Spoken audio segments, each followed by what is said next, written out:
Meus amados irmãos, eu gostaria de convidar a amada igreja para nós abrirmos as nossas Bíblias no livro dos Atos dos Apóstolos, escrito pelo evangelista Lucas.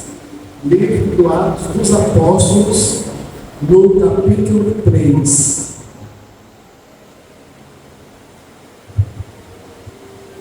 Aleluia. Verso 1 em diante.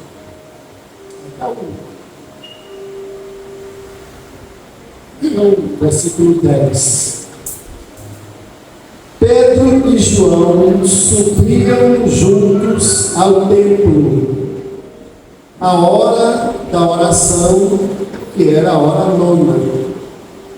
Era trazido um varão que desde o ventre da sua mãe era coxo, o qual todos os dias punham à porta do templo chamada Formosa, para pedir esmola aos que entravam. E ele, vendo a Pedro e a João, que vinha entrando no templo, pediu-lhe que lhe desse uma esmola. E Pedro, com João, fitando os olhos nele, disse: olha para nós. E olhou para eles, esperando receber alguma coisa. E disse Pedro: não tenho prata e nem ouro, mas o que eu tenho, isso te dou. Em nome de Jesus Cristo, o Nazareno, levanta-te e anda. E tomando-o pela mão direita, o levantou, e logo seus pés e tornozelos se firmaram. E soltando ele, pôs-se em pé, e andou, entrando com eles no templo, andando, saltando e louvando a Deus. E todo o povo viu andar e louvar a Deus. E conheciam, pois era ele o que se assentava a pedir esmola à porta formosa do templo. E ficaram cheios de pasmo e assombro pelo que lhe aconteceu. Aleluia. Vamos orar. Pai, aqui está a sua palavra. Peço-te, ó Deus, que o Senhor ministre aos nossos corações nessa noite, lançando por terra as dúvidas, lançando por terra a incredulidade, Senhor, e que o Senhor venha ministrar aos nossos corações pelo Teu Espírito Santo e assim nos abençoar, em nome de Jesus. Amém. Glória a Deus. Meus amados irmãos, eu gostaria de toda a sua atenção para essa mensagem, porque ela traz assim umas coisas muito lindas aos nossos corações, que às vezes as pessoas nem não conseguem entender nem perceber. Já havia passado o dia de Pentecostes. Os apóstolos, os 120 discípulos estavam cheios do Espírito Santo, e dali por diante eles começaram a testemunhar e a pregar o Evangelho de nosso Senhor Jesus Cristo. Os judeus tinham uma cultura de ir ao templo. Pedro e João, como bom judeu, também iam ao templo mesmo após o dia de Pentecostes, cheio do Espírito Santo, e eles anunciavam a palavra. Eles iam ao templo, e era costume dos judeus ir ao templo para orar 3 vezes ao dia. Esse templo de Jerusalém, ele havia sido construído pelo filho de Davi, Salomão, e destruído pelo rei da Babilônia. Eu acho que foi Nabucodonosor que destruiu o templo quando eles foram levados pelo exílio, exilados, né? E depois que eles saíram do exílio, eles começaram a reconstruir o templo e Deus usou os profetas. Eles vieram para Jerubabel e foi encorajado a construir o templo, e todos os profetas depois, tanto o profeta Abacuque, o profeta Ageu, o profeta Malaquias, encorajaram eles a reconstruir o templo no mesmo lugar onde era o antigo templo. Esse templo, a reconstrução dele demorou mais ou menos uns 21 anos para poder ser novamente reconstruído, que era o templo principal, o templo de Jerusalém. Como nós já aprendemos aqui, Jerusalém ele ficava a 800 metros acima do nível do mar. Por isso que dizia, eles subiram a Jerusalém ou subiram ao templo. Muito bem, esse templo havia várias portas. Havia a porta das mulheres, havia várias portas. E a porta principal, e a mais importante, que dava acesso ao lugar santo, ao santuário, onde era feito o sacrifício, onde tinha o pão da proposição, onde tinha o altar, onde era oferecido o sacrifício. Exatamente, a porta formosa ficava a entrada para esse lugar santo. A porta formosa, irmãos, ela tinha esse nome, não era à toa, porque a porta, além dela ser adornada de ouro e prata, essa porta ela era toda de bronze. Era uma porta muito bonita que chamava a atenção. Ao cair da tarde, o pôr do sol batia na porta e ela refletia uma luz muito linda, e ela chamava a atenção das pessoas. Essa porta formosa, Flávio José, que era historiador do primeiro século, diz que ela tinha 25 metros de altura e 20 metros de comprimento. Só para você ter uma ideia, era maior que essa igreja. 20 metros de comprimento e 25 metros de altura. Para abrir essa porta, era necessário 20 homens para abrir a porta formosa. Os judeus iam para a oração às 9 da manhã, na hora sexta. Eles iam na hora nona, às 3 horas da tarde. E eles iam às 18 horas. E geralmente eles faziam 2 sacrifícios durante o dia, que era a hora que mais ia judeu, era pela manhã e à tarde, que eles ofereciam suas ofertas, seus sacrifícios. Aquele homem paralítico, ele não ficou paralítico, ele nasceu paralítico. E aquele homem, ele ia no horário estratégico, e na hora estratégica, onde ele ia ficar em local, onde ia passar muita gente, ele ia ficar pedindo esmola. Porque os pedintes sabem o lugar certinho de ficar pedindo, né, irmão? Eles não vão ficar no lugar deserto. Não se sabe a partir de quantos anos de idade aquele homem começou a esmolar, a ser levado pela família, por alguém para esmolar. Se foi por 10 anos, ele já estaria lá há 30 anos. Se ele começou a pedir esmola por 20 anos, ele já estaria lá então há 20 anos. Porque aquele homem tinha 40 anos de idade.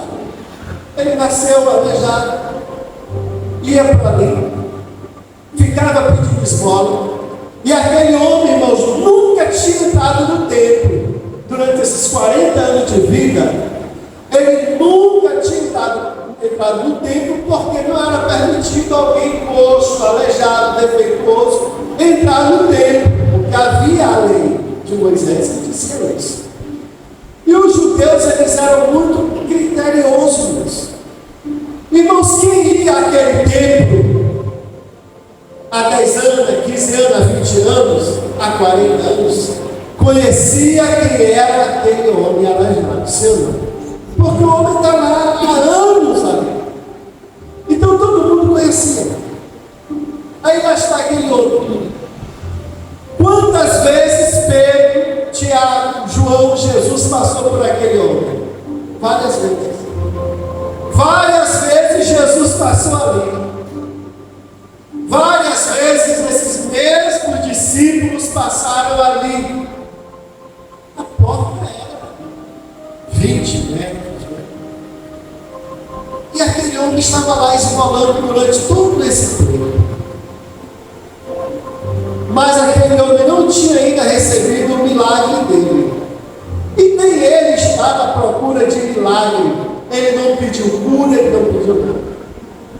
Mas é interessante saber que apesar de Jesus ter passado ali várias vezes os discípulos, aquele homem continuava lá esmolando. Jesus curou muita gente. Mas o dia daquele homem ia chegar.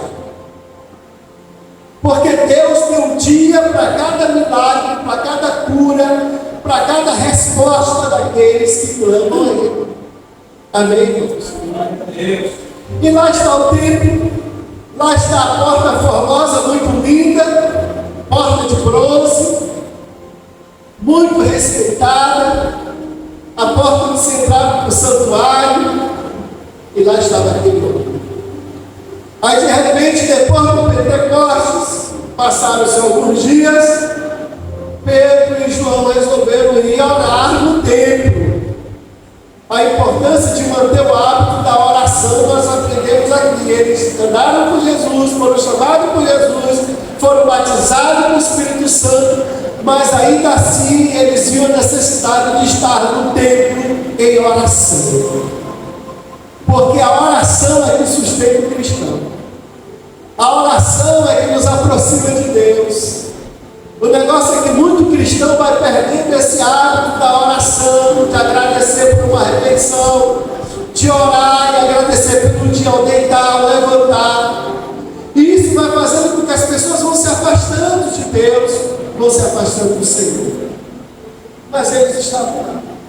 E eles foram para a oração. Aí eles não passaram lá na outra ponta, nem no meio. Eles subiram a escadaria, porque tinha uma escadaria ali, exatamente do lado onde estava aquele coxo, aquele aleijado. Só que Pedro e João não saíram de casa e disseram: olha, nós vamos orar no templo, tem um aleijado na porta e nós vamos curar ele. Não.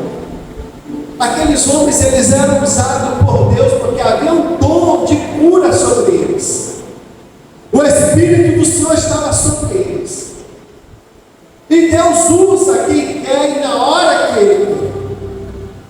E aí, de fato, eles foram. Quando aquele homem viu eles se aproximando, pediram uma esmola. E aquele homem, como ele já tinha o hábito de pedir, ele pedia, baixava a sua cabeça e ficava ali, esperando que alguém fosse solidário, que alguém fosse tocado e desse algumas esmolas, algumas coisas para ele.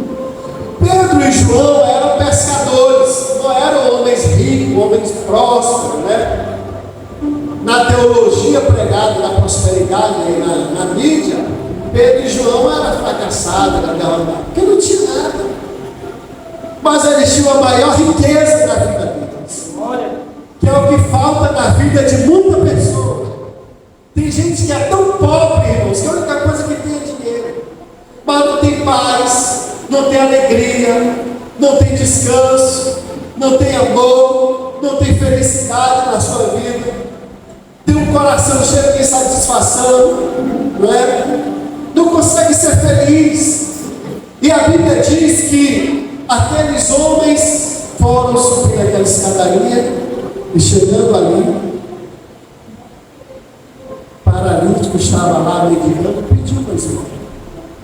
Eles subiram, pararam perto daquele homem, chamaram a atenção dele e disseram: olha para nós. Aquele homem então levanta a sua cabeça, olha para eles. Aquele homem ficou feliz, alegre. Sabe por quê? Porque ele pensava que ia receber alguma coisa. Porque foi chamada a atenção dele. Na hora que chamaram a atenção dele, ele: opa, vai vir alguma coisa, né? Alguma coisa para mim. Pedro e João: olha para nós. Nós não temos ouro e nós não temos prata, mas o que nós temos, o que eu tenho, eu vou te dar. Aquele homem ficou. Ele queria era dinheiro, era ouro, era prata, era alguns denários, algumas dracmas, alguma coisa. Em nome de Jesus de Nazaré. levando ele. Eles estavam em Jerusalém. Se sabia em Jerusalém que havia um homem que era profeta, que dizia ser o Messias, e que esse homem se chamava Jesus, e esse Jesus era da onde? De Nazaré. Não era de Jerusalém. E por isso que ele usa esse termo, em nome de Jesus de Nazaré, porque todos já haviam ouvido falar desse Jesus de Nazaré. O Jesus que nós temos, que nós cremos, que nós buscamos acreditar. E aí, meus irmãos, a Bíblia diz que eles pegam a mão daquele homem, e aquele homem começa a sentir o seu corpo ser curado. Ele começa a receber aquilo que ele jamais imaginou receber. Os seus artérios começam a se colocar no lugar, e de repente aquele homem se levanta. E aquele homem recebe mais do que ouro e prata. Aquele homem recebe virtude de Deus na vida dele. Aquele homem recebe Jesus dentro dele. Aquele homem é curado, aleluia. Porque o que Pedro diz? Eu vou te dar o que eu tenho, Jesus. E isso é a maior riqueza que nós temos e o melhor que nós podemos oferecer. Porque quando você tem Jesus, você consegue oferecer paz, você consegue oferecer alegria, você consegue oferecer vida, você leva uma palavra de conforto, uma palavra de alegria.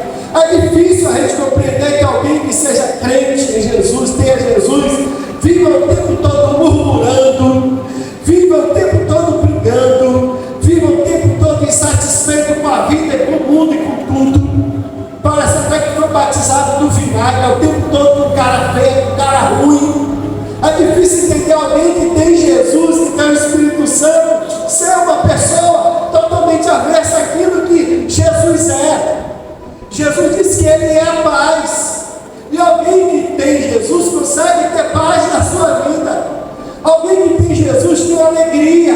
Alguém que tem Jesus tem satisfação. Alguém que tem Jesus tem prazer em servir, em ajudar, em estender a mão. Sempre tem algo para dar, nem que seja uma palavra, para mudar a vida de alguém. Aleluia. E aqueles homens disseram: nós não temos o que você pensa, ouro e prata, mas nós temos algo importante, eu vou te dar agora. Em nome de Jesus, levante. Aquele homem recebe aquela palavra, aquele homem recebe aquele milagre naquele dia. Aleluia. E aqueles homens dão aquilo que eles têm, porque alguém só dá o que tem. Amém, irmãos? Alguém, uma pessoa só pode dar o que tem. Tem gente que você vê amargurado, esculhambando todo mundo, com maldade, trata os outros mal, né? Então a pessoa dá aquilo que tem dentro de si, de ruim. Tem gente que julga demais e julga com o pior que tem dentro de si. Agora, quando uma pessoa de Deus, uma pessoa do bem, uma pessoa que tem o Espírito de Deus na sua vida, ela dá o que tem, transmite paz, amor, alegria, comunhão, não é? Chega e diz: olha, eu estou aqui para servir, eu estou aqui para somar, eu estou aqui para participar, aleluia. E irmãos, aquele homem recebeu, depois de 40 anos, ele recebeu a cura. Aí sabe o que aquele homem faz? Pela primeira vez na sua vida, ele entra no templo. E ele entra no templo saltando de alegria, dando glória a Deus, glorificando o Senhor. E aí as pessoas que estavam lá dentro do templo, que eram acostumadas a entrar ali, até deram esmola para aquele homem, observaram e disseram: olha, não é ele. Aí um perguntou: não é ele, aquele que estava esmolando? Eu disse: rapaz, eu não sei, parece com ele. Eu disse: não, é ele, porque eu já dei esmola para ele. E a Bíblia diz que aquele homem ele era conhecido de todos. Era muitos anos ali. Então Deus, quando Ele faz um milagre, Ele não faz um milagre para ficar escondido, para ser coberto debaixo de um pano preto. Ele faz um milagre para que todos saibam que Ele é Deus. Quando Deus te dá o teu milagre, é para ver um testemunho, para que as pessoas saibam que existe um Deus na tua vida. Deus é Deus de milagre. Aquilo que aquele homem queria receber, ele não recebeu. Mas o que ele menos esperava, o que ele não pediu, o que ele menos imaginava, ele recebeu. Ele recebeu a cura, ele recebeu a salvação da sua vida, ele agora recebeu a dignidade novamente. E aquele homem, com toda certeza, com a mesma alegria que ele estava no templo, saltando, pulando, glorificando a Deus, ele saiu dali para dar essa boa notícia para a sua casa e para todos que o conheciam. Grandes coisas Deus fez por ele. E grandes coisas Deus ainda faz.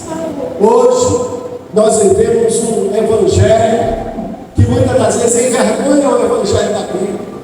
São escândalos e mais escândalos, onde parece que a igreja está caindo numa descredibilidade. As pessoas deixando de crer em Jesus. As pessoas deixando de crer que a igreja é um lugar de conforto, de alegria, de comunhão, de paz. Mas hoje eu quero dizer em nome de Jesus que a igreja ela é do Senhor.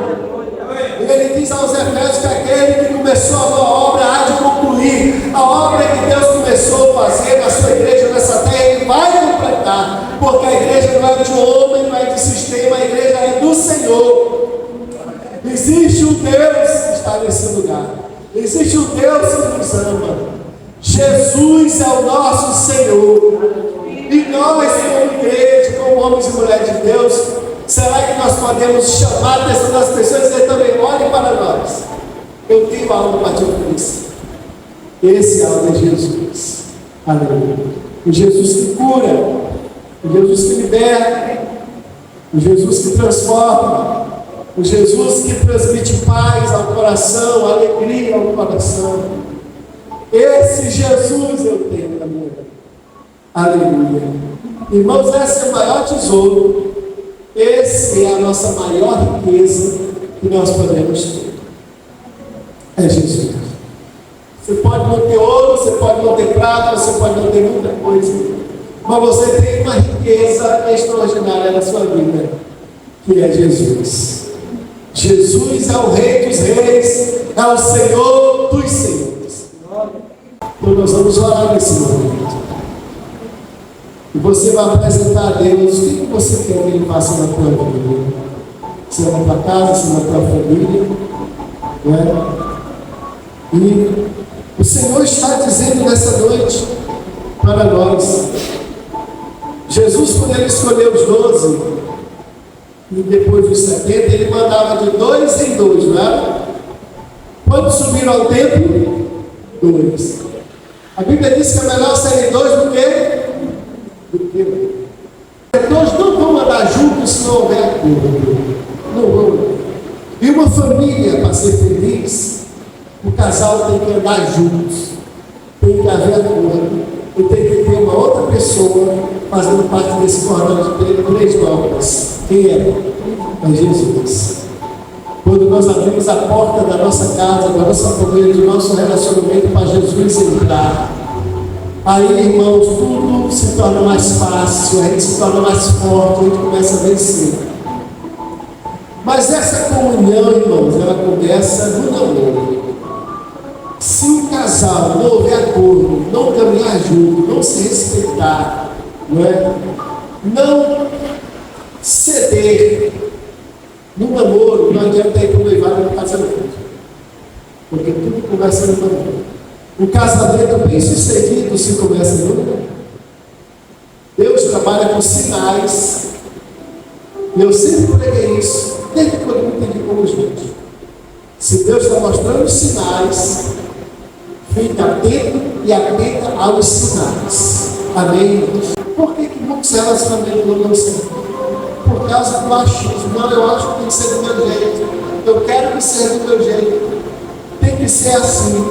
Eu não sei para isso, eu não sei para aquilo.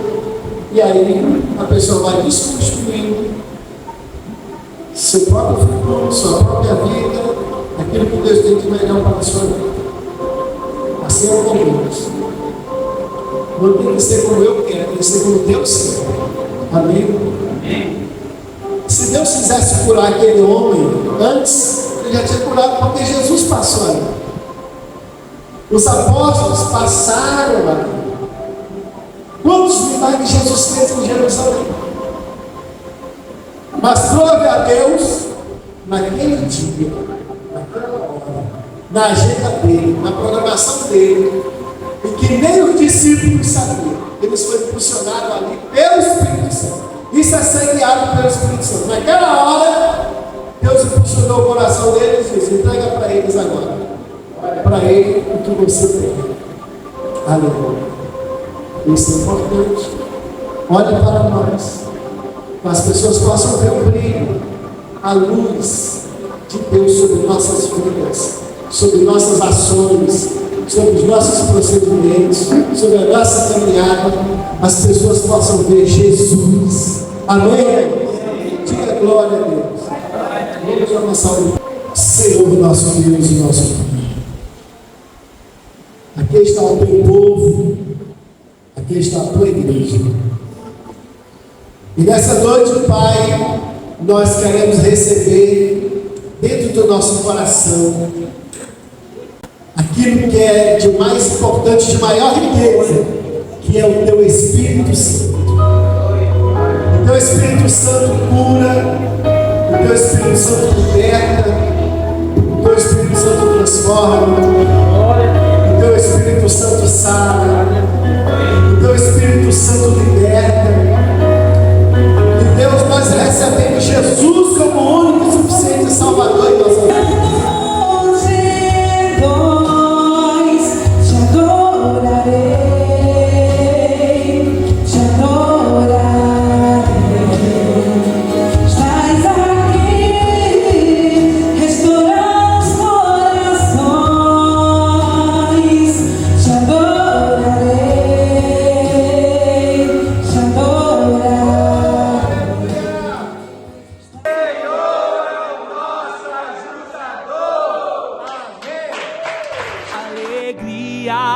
Ela vem pela